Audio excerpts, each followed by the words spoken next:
Topic है derivation for intensity of magnetic field at a point on the axis of circular coil carrying current. ठीक है, पहले भी हमने सर्कुलर कॉइल के लिए डेरिवेशन निकाला है, पर वर्डिंग में थोड़ा सा बस इतना अंतर है कि पहले हमारा जो डेरिवेशन था वो किसके लिए था, at the intensity of magnetic field at the centre of circular coil, और ये कहाँ पे है, ऑन द एक्सिस। इसे कहाँ निकालना है, ऑन द एक्सिस। वर्डिंग पे थोड़ा ध्यान दीजिएगा, एक्सिस पे बोले तब ये वाला डेरिवेशन करना है, और सेंटर पॉइंट पे बोले तो इसके जो लास्ट वीडियो में बताया था वो वाला डेरिवेशन करना है। ठीक है, क्या फाइंड आउट करना है हमें, इंटेंसिटी ऑफ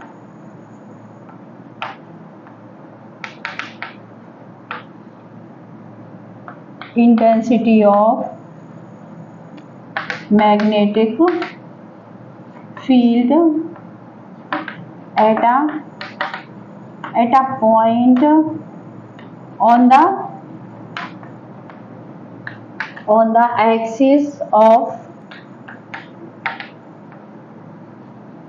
circular coil। ध्यान रखिएगा, कॉइल के प्लेस पे लूप वर्ड का यूज भी किया जा सकता है। लूप और कॉइल एक ही चीज है। ठीक है, current carrying circular coil carrying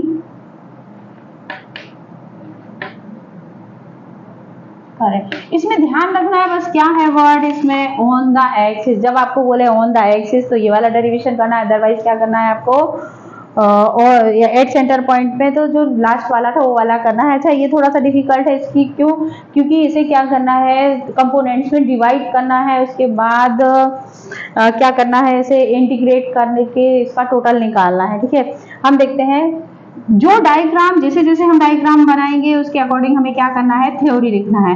तो हमने क्या लिखा है, a circular coil of radius small A.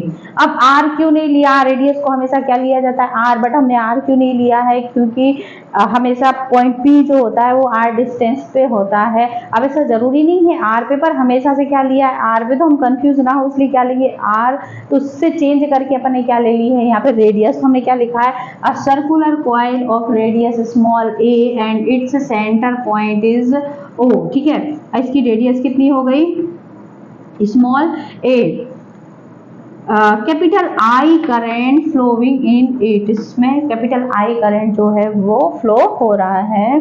Appoint P at x distance from point O at which we have to find the intensity of magnetic field. Clear.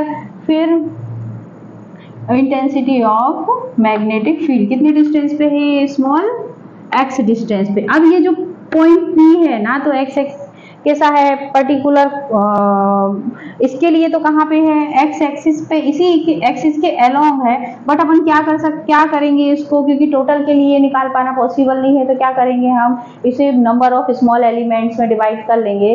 तो क्या लिखेंगे, for finding the intensity of magnetic field the coil can be divided into number of small elements. तो let us two small elements, both are diametrically opposite to each other। कैसे, both are या two, क्या लिख सकते हैं अपन इसको, two elements a b and a dash b dash, हमने दो एलिमेंट ले लिए a b और a dash b dash। both are कैसे हैं, diametrically opposite to each other। कैसे, मैं बताती हूँ आपको। एक हमने कहाँ की तरफ ले लिया है, ऊपर की तरफ ले लिया है, स्मॉल एलिमेंट है ए बी, इसकी लेंथ कितनी है, dl है, सेम लेंथ होना चाहिए दोनों की। दूसरा हमने ये डायमीटर है, तो ये डायमीटर के अपोजिट डायरेक्शन में ले लिया है। कितना ले लिया है ये, a dash b dash, but भले ये a डैश b डैश है बट लेंथ कैसी है इनकी, सेम है। ठीक है, फिर अपन लिखेंगे the intensity of magnetic field due to small element A B कितनी होगी, ये dB हो जाएगी। कितनी हो जाएगी? dB हो जाएगी, जो कहाँ होगी? इस तरफ कहीं होगी।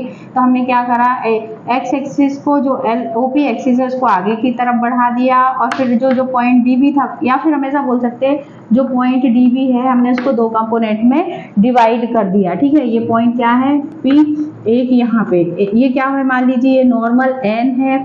जब ये n है और ये रिजल्टेंट, इनके बीच में जो एंगल बनेगा वो कितना बनेगा? फाई बनेगा। तो हम यहाँ पे क्या करेंगे, इसकी थ्योरी बाद में लिखेंगे, पहले हम क्या लिख लेते हैं, इसको थोड़ा सा लिख लेते हैं, बायो-सैवर्ट लॉ। अच्छा, डायग्राम का नाम क्या होगा? डायग्राम का नाम होगा जो टॉपिक का नाम है। ठीक है, जो टॉपिक का नाम है वही डायग्राम का नाम होगा। डायग्राम क्या होगा? नाम, intensity of magnetic field at a point on the axis of circular coil और लूप कैरिंग करंट। ठीक है, ये डायग्राम में आपको नाम मेंशन कर देना है। ठीक है, फिर अपन यहाँ पे क्या लेंगे? By the bio-Savart law. अब बायो-सैवर्ट लॉ ने भी जो दिया है इंटेंसिटी ऑफ मैग्नेटिक फील्ड के लिए डेरिवेशन, वो किसके लिए? स्मॉल एलिमेंट के लिए है। ठीक है, यहाँ पे भी जो हमने ले रखा है एलिमेंट कैसा है? स्मॉल एलिमेंट है। तो हम क्या लिख सकते हैं इसको? dB is equal to mu naught upon 4 pi, क्या हो जाएगा ये? IDL sine theta upon R का स्क्वायर। क्या होता है ये? टेस्ला। ठीक है, अब यहाँ पे एंगल कितना है? थीटा है, इसलिए आपको दिख रहा होगा मैंने कितना ले रखा है यहाँ पे? फाई क्यों लिया है? क्योंकि यहाँ पे बायो-सैवर्ट ने क्या लिया है? थीटा या। ठीक है, थीटा, तो यहाँ अल्फा बीटा गामा आप कोई भी एंगल को चेंज करके ले सकते हो। क्यों चेंज करा? क्योंकि हमें मालूम होना चाहिए यहाँ इलेक्ट्रिक फील्ड और मैग्नेटिक फील्ड कैसे हैं? Perpendicular to each other. The magnetic field and electric field कैसे हैं? Are perpendicular to each other. और जब दो फील्ड एक दूसरे के कैसे होते हैं? परपेंडिकुलर, तो कितने का एंगल मेक करते हैं? But theta is equal to कितना है? 90 हो जाएगा। क्यों 90 हो जाएगा? जब भी कंडीशन आती है परपेंडिकुलर तो क्या लग जाता है? 90 का एंगल। ठीक है, और साइन 90 हमें मालूम होना चाहिए कितना होता है। यहाँ पे हो जाएगा साइन 90 की वैल्यू कितनी हो जाएगी? 1। अब यहाँ पे कितना है? थीटा है, और मैं यदि यहाँ पे थीटा कंसीडर कर लेती, ये सारा कैसा हो जाता? 90, और ये कैसा हो जाता? पूरा रॉन्ग हो जाता। इसीलिए हमने इसे क्या करा है? चेंज करके लिया है। ठीक है, साइन 90 1 होता है, तो यहाँ पे dB इज इक्वल टू क्या हो जाएगा? Mu naught upon 4 pi into क्या हो जाएगा? IDL साइन 90 बन के कितना हो जाएगा? 1, इसलिए मैंने उसको हटा दिया है। इसलिए क्या किया मैंने? हटा दिया। ये आपकी बन गई इक्वेशन नंबर फर्स्ट। ठीक है, इसको यहीं छोड़ देंगे। अब फिर अपन क्या करेंगे? थोड़ी सी थ्योरी और लिखेंगे। The intensity of magnetic field dB can be divided into two components. First क्या होगा? फर्स्ट Pn कैसा होगा? Pn, या फर्स्ट अपन लिख सकते हैं यहाँ पे dB cos थीटा। कितना होगा ये? dB cos theta along the Pn के along है, along मतलब इसी में है, तो क्या लिखेंगे? dB फर्स्ट लिखेंगे, फिर क्या लिखेंगे? dB cos theta Pn along the Pn, और कैसा है? Perpendicular to the OP axis. ये OP एक्सिस है, इसके परपेंडिकुलर है, perpendicular to the OP axis. And second होगा, सेकंड नंबर डाल के लिखेंगे dB sine theta along the, ये OP axis, along the OP axis. ठीक है, इतना लिखा। फिर अपन आगे चल के थोड़ी सी थ्योरी और बढ़ाएंगे, और उस थ्योरी में अपन क्या लिखेंगे? सिमिलरली अब किसके कारण? The intensity of magnetic field due to small element a dash b dash dB dash can be divided into two components, है ना, ऐसे नाम दे दिए हमने n डैश। ठीक है, इसका डिस्टेंस इससे कितना हो जाएगा? ये भी r डिस्टेंस पे होगी, ये भी r डिस्टेंस पे है, तो क्या हो जाएगा? dB यहाँ पे क्या हो जाएगा? dB dash. क्यों dB डैश? क्योंकि अपन हमने किसके लिए लिया है? Small element a dash b dash के लिए। तो द इंटेंसिटी ऑफ ये क्या है? मैग्नेटिक फील्ड ड्यू टू किसके कारण? Small element a dash b dash, due to a dash b dash can be divided into two components. ये first क्या होगा? dB डैश cos, सॉरी ये थीटा नहीं होगा, ये कितना होगा? फाई होगा, है ना। dB dash cos phi along the P and dash perpendicular to the OP axis, P N के अलोंग है और OP के परपेंडिकुलर है। और सेकंड वाला क्या हो जाएगा, सेकंड वाला हो जाएगा DV dash sine phi along the OP axis. कैसा होगा, अलोंग द OP एक्सिस, ये OP एक्सिस के अलोंग ही होगा। ठीक है, फिर हम आगे थोड़ी सी थ्योरी और बढ़ाएंगे, तो थ्योरी में क्या लिखेंगे देखिएगा, जैसी मैं थ्योरी बोल रही हूँ वैसी वैसी आपको क्या करना है, राइट करना है। dv cos phi and dv dash cos phi are same in magnitude, है ना, कैसे है, मैग्नीट्यूड में सेम है। dv cos phi and dv dash cos phi are same in magnitude but opposite in direction, so they are cancelled to each other। तो ये एक दूसरे को क्या कर देंगे, मैग्नीट्यूड में सेम है बट डायरेक्शन में कैसे, एक ऊपर की तरफ है एक नीचे की तरफ, अपोजिट है, तो क्या करेंगे, both are cancel to each other, एक दूसरे को क्या कर देंगे, कैंसिल कर देंगे। But db sin phi and dv dash sin phi are same in magnitude and same in direction, so they are added to each other। अब ये कैसे हैं, सेम डायरेक्शन में है तो ये क्या हो जाएंगे, ऐड हो जाएंगे। अब देखिए यहाँ पे हम अपन ने क्या किया, सिर्फ दो एलिमेंट्स में डिवाइड किया, जबकि हमने आगे क्या लिखा था, इसे नंबर ऑफ एलिमेंट्स में क्या कर सकते हैं, नंबर ऑफ एलिमेंट्स में डिवाइड कर सकते हैं। ठीक है, तो जब नंबर ऑफ एलिमेंट्स में हम इसे क्या कर सकते हैं, डिवाइड कर सकते हैं, तो जब नंबर ऑफ एलिमेंट्स में इसे हम क्या कर सकते हैं, डिवाइड कर सकते हैं, तो टोटल कितना हो जाएगा, समेशन dv sin phi, यानी कि जितने भी क्या होंगे, जितने भी sin phi आएंगे वो सब ऐड होते जाएंगे, और जितने भी cos phi आएंगे वो से सब के सब कैसे होंगे, डायमेट्रिकली अपोजिट होंगे, तो एक दूसरे को क्या कर देंगे, एक दूसरे को कैंसिल आउट कर देंगे। ठीक है, तो resultant intensity of magnetic field कितना हो जाएगा,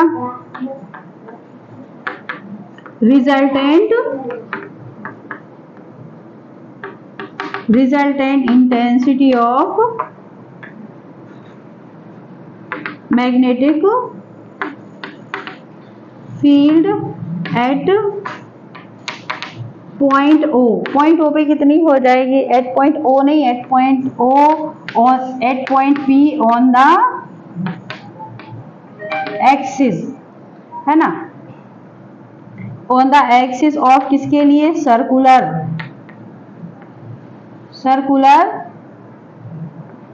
कॉइल, है ना, सर्कुलर कॉइल कैरिंग करंट, पूरा भी लिख सकते हैं कोई दिक्कत नहीं, कैरिंग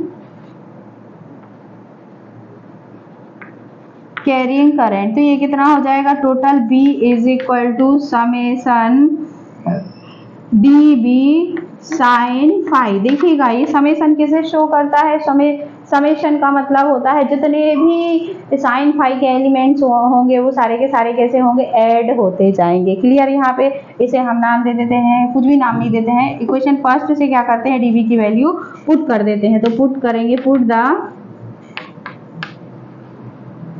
वैल्यू ऑफ किसकी, dB, कहाँ से, फ्रॉम इक्वेशन फर्स्ट से। ठीक है, इक्वेशन फर्स्ट से वैल्यू पुट करिएगा तो कितना हो जाएगा, ये हो जाएगा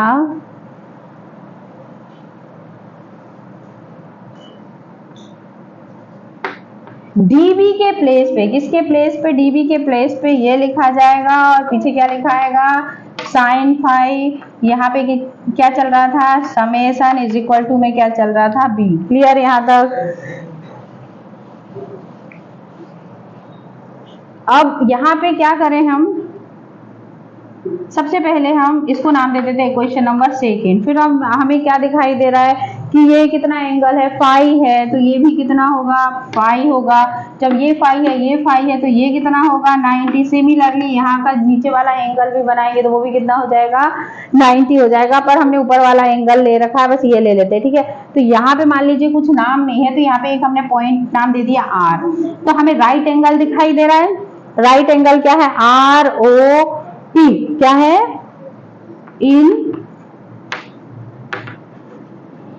इन राइट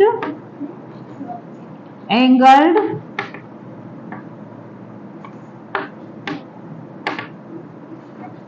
ट्राइंगल क्या होगा, आर ओ पी। हमें क्या फाइंड आउट करना है, साइन फाई, क्योंकि साइन फाई का यहाँ पे कोई भी रोल नहीं है, हम क्या निकाल लेते हैं, साइन फाई।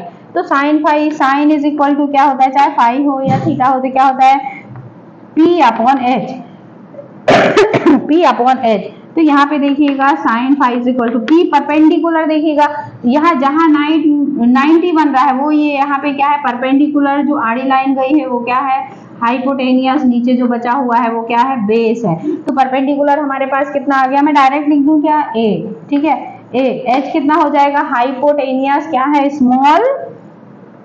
स्मॉल आर, ये हो गया।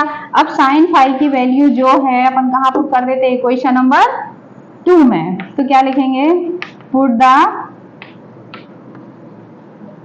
वैल्यू ऑफ किसकी, sine phi in equation second, ठीक है। देखिएगा ये इक्वेशन सेकंड आ गई, डीवी की वैल्यू पुट करने के बाद फिर अपन ने क्या लिया, राइट एंगल लिया, कितना 90 जहां मेक करा, आर ओ पी दिखना चाहिए, आर ओ पी लिया, इसमें से हमें क्या निकालना है, साइन फाई, क्योंकि हमें क्या करना है, साइन फाई को यहाँ से रिमूव करना है। फिर साइन फाई की जो वैल्यू आई है उसको क्या कर देंगे, इसमें पुट कर देंगे, पुट कर देंगे तो कितना आ जाएगा, ये हो जाएगा इंटू ए अपॉन आर, ठीक है, ए अपॉन आर हो जाएगा। तो यहाँ आर की पावर कुछ नहीं है, इट मीन्स कितना है, आर की पावर है 1।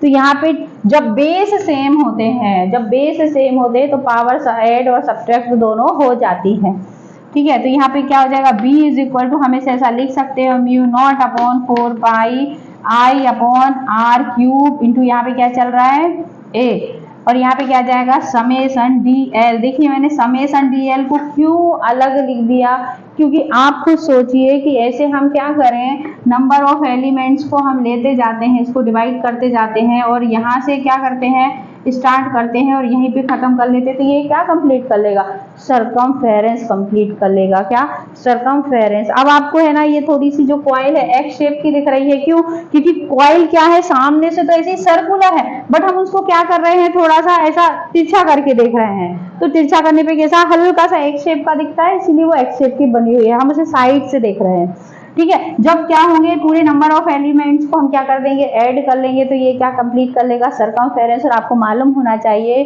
कि कॉइल या फिर सर्कल का जो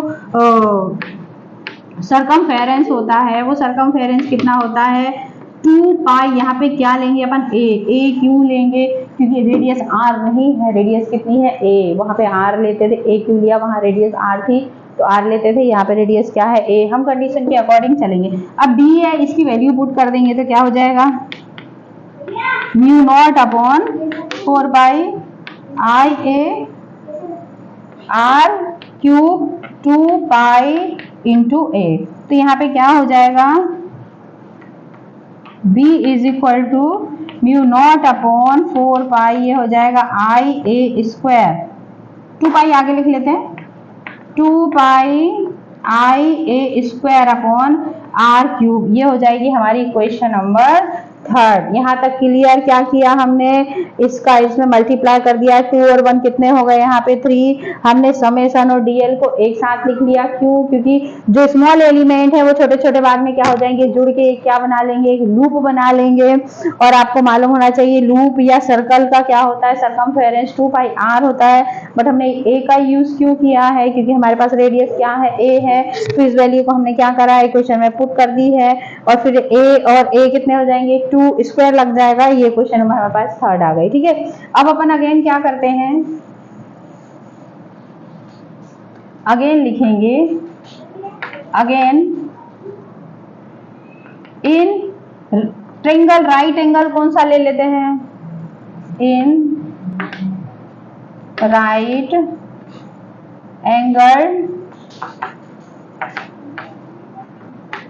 एंगल ट्रायंगल क्या दिया है, वही का वही ले लेते हैं अपन, आर ओ पी। अब आपको पीजीटी आती होगी, पाइथागोरस थ्योरम, ठीक है। तो क्या लिखेंगे यहाँ पे, बाय द पीजीटी, मैं डायरेक्ट लिख देती हूँ पीजीटी, आप लिख लेना पूरा पाइथागोरस थ्योरम। अब पाइथागोरस थ्योरम में क्या होता है, हाइपोटेनियस का square is equal to perpendicular का स्क्वायर प्लस बेस का स्क्वायर। तो हाइपोटेनियस क्या है हमारे पास, डायरेक्ट कर देती हूँ आर पी स्क्वायर, या फिर लिख लेते हैं हम R P square plus sorry equal perpendicular क्या है ओ आर स्क्वायर प्लस क्या हो जाएगा आर पी का स्क्वायर। तो ये कितना हो जाएगा R square is equal to ये क्या हो जाएगा ए स्क्वायर प्लस, सही है ना, एक्स का स्क्वायर। हमें यहाँ स्क्वायर नहीं चाहिए तो हमने क्या करा, रूट लगा दी, यहाँ पे क्या हो जाएगा ए स्क्वायर प्लस एक्स स्क्वायर। अब हम इसको क्या ऐसा लिख सकते हैं, रूट को 1/2 की पावर लिखा जा सकता है, क्या लिखा जा सकता है, a square plus x square की पावर हाफ लिखा जा सकता है। ऐसा क्यों करा मैं आपको बताती हूँ। क्या करना है, जो पहले लिया था वही का वही राइट एंगल ले लेना है, आर ओ पी, इसमें पीजीटी लगा देना है। आपको मालूम होना चाहिए पीजीटी क्या होती है, एच का square hypotenuse square is equal to perpendicular square plus base का स्क्वायर। फिर हमने यहाँ पे वैल्यू रख दी r square is equal to a square plus x square, ठीक है। फिर यहाँ स्क्वायर हटाया तो यहाँ पे क्या लग गई रूट, और फिर रूट को क्या लिखा जा सकता है हाफ की पावर। हमारे पास क्या निकल के आ गया आर। अब क्या करेंगे, ये आर की वैल्यू कहाँ पुट करेंगे, क्वेश्चन नंबर 3 में। तो हम यहाँ से यहाँ मिटा देती हूँ, है ना, लिखेंगे on putting the value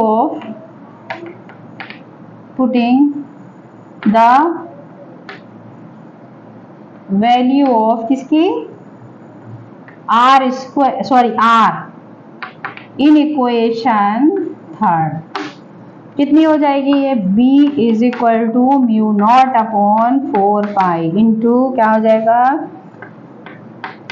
2 pi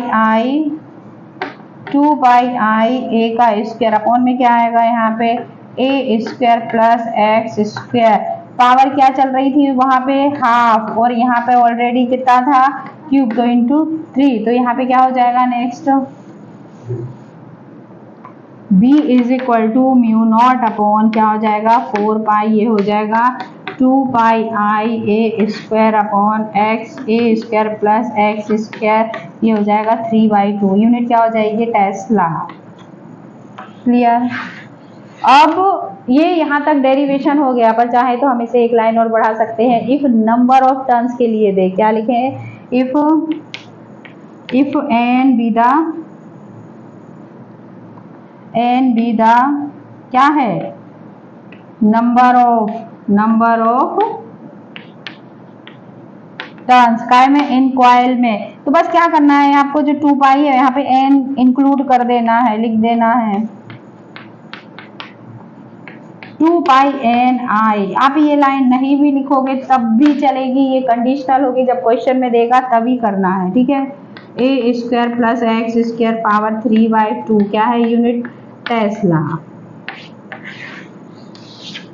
thank you. Derivation जो है वो थोड़ा सा लॉन्ग था, लॉन्ग कुछ भी नहीं है, आप इसे आराम से देखोगे तो बहुत इजीली समझ में आएगा, इसमें कुछ भी नहीं है, ठीक है। थोड़ी सी थ्योरी है पर थ्योरी सेम ही है, ठीक है। Thank you.